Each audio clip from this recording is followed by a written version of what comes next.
played a lot of great games over the course of my life. In the early to mid-90s, during the reign of the Super Nintendo, I think I played every great game there was. At least I thought I had played every great game. Somehow I missed Earthbound.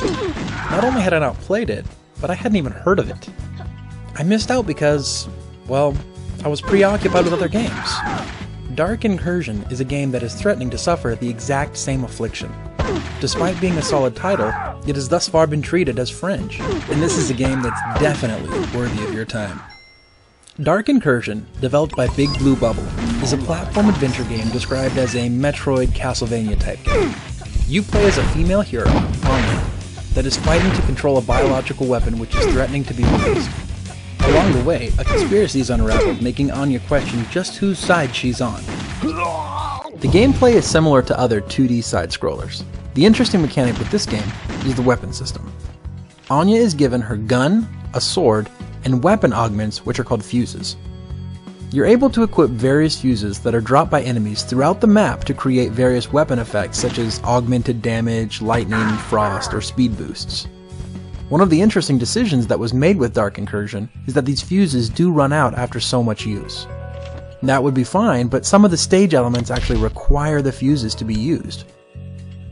Elevators, for instance, require the use of the electric fuse in order to be activated, and in some situations, you'll need to create an ice block using the frost fuse in order to reach high platforms.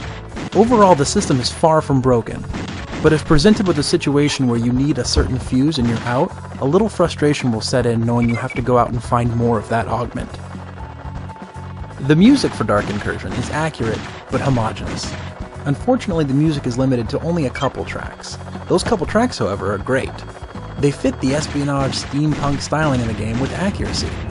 I did run across a few problems with sound effects. Not so much in their presentation, which is great, but in their operation. More than once, when moving from one room to the next, the sound effects would cut out. The only way to fix this problem would be to reset and reload the game. Not a deal breaker, but inconvenient and distracting from the experience.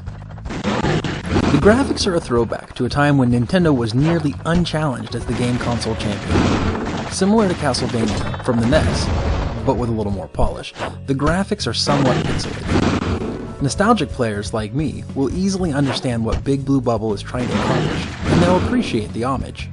The graphics achieve everything they set out. Overall, Dark Incursion is a game that shouldn't be missed, however it fails to achieve the classic status that it's aiming for.